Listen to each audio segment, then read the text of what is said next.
Criminal పొసెషన్లో drug దొరికినప్పుడు మాత్రమే వాళ్ళని తీసుకెళ్ళి ఆ డ్రగ్స్ సీజ్ చేసి వాళ్ళ మీద క్రిమినల్ కేసెస్ రిజిస్టర్ చేసి చట్టపరంగా చర్యలు తీసుకునే వాళ్ళము. గత 2 నెలల నుంచి డ్రగ్ టెస్టింగ్ కూడా స్టార్ట్ చేశాం.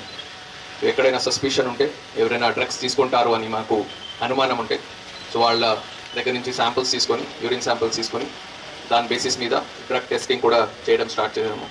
సో వితిన్ మినిట్ సెకండ్స్ లోపల మనకు డ్రగ్స్ తీసుకున్నారా లేదా అనే రిజల్ట్స్ కూడా వస్తున్నాయి.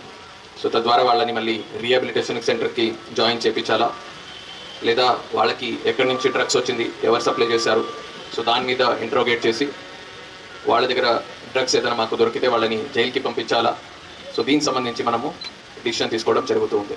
Next SI competition Ajay Kumar Mallikarjun. మాదక ద్రవ్య రహిత భారత ప్రచారంలో గరిష్ట సంఖ్యలో యువత చేరడం చాలా ముఖ్యం.